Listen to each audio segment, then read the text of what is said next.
Hi, Lindsay here from whosparentingwho.com, and welcome to part 3 of our video series, When Can You Stop Worrying About SIDS? How to Reduce Your Fear.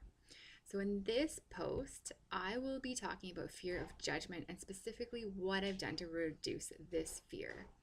In the first video, I explained that my husband and I weren't really afraid of what would happen to our daughter should she die because of our beliefs in the afterlife. When we came to this realization, we also realized that our fears of her dying were actually related to fears of failure on our part, which I covered in video 2, and fear of judgment.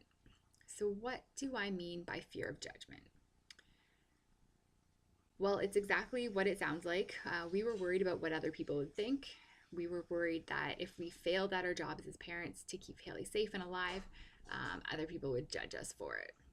Now, I don't believe people would openly judge us and say terrible things about us and say what terrible parents we were, especially if she were to die of SIDS.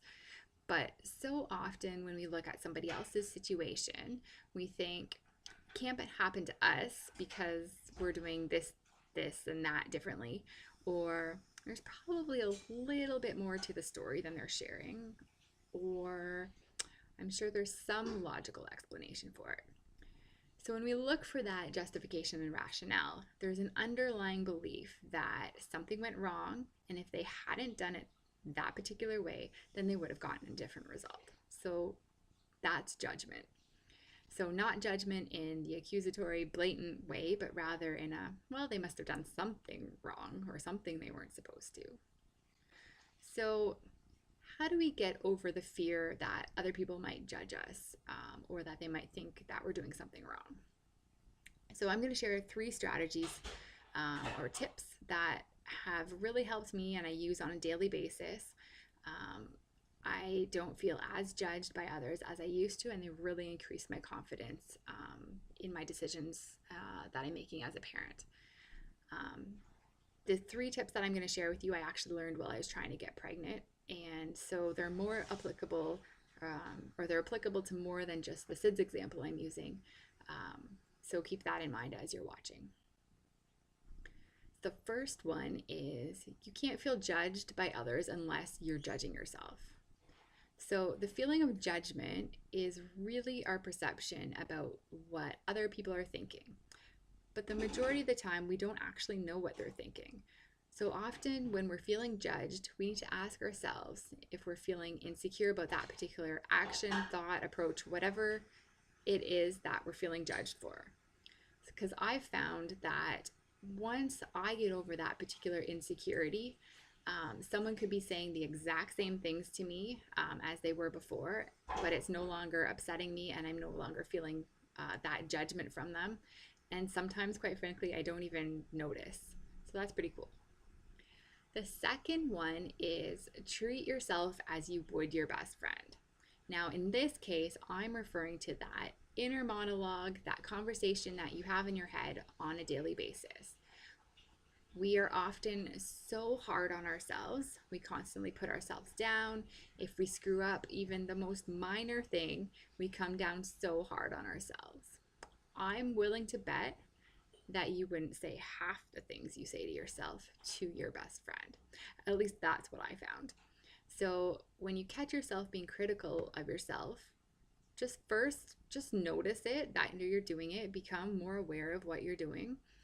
Ask yourself if you would say it to your best friend, and if not, show yourself a little bit of compassion and play the understanding game. For example, when Haley fell off the couch a while ago, my inner monologue could have gone like, oh, you weren't paying attention. This is all your fault. How could you be so neglectful?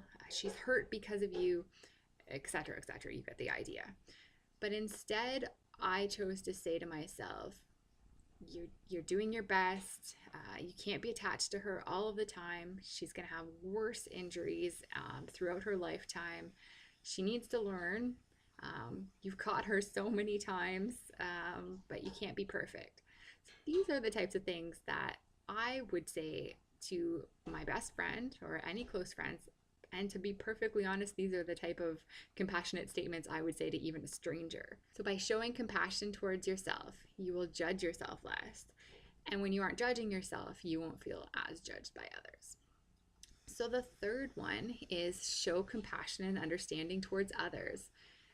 We often tend to think that others think and feel exactly the same way as us. Even though that's not true, that's what we tend to believe. So when we are openly critical, talking about our friends, coworkers, families, or even complete strangers, we also have this belief that others do the same thing.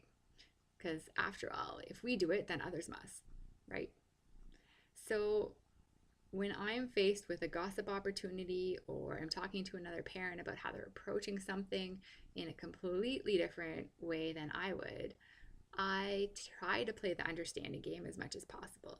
So instead of trying to convince them of my position or waiting till they leave, and turning to a friend and saying, can you believe what they're doing? Or can you believe they're doing that? I try to play the understanding game. I look at them and see that they're doing their best, just like me. They have the best intentions and they're just going about it in a different way. I don't have to agree with everybody.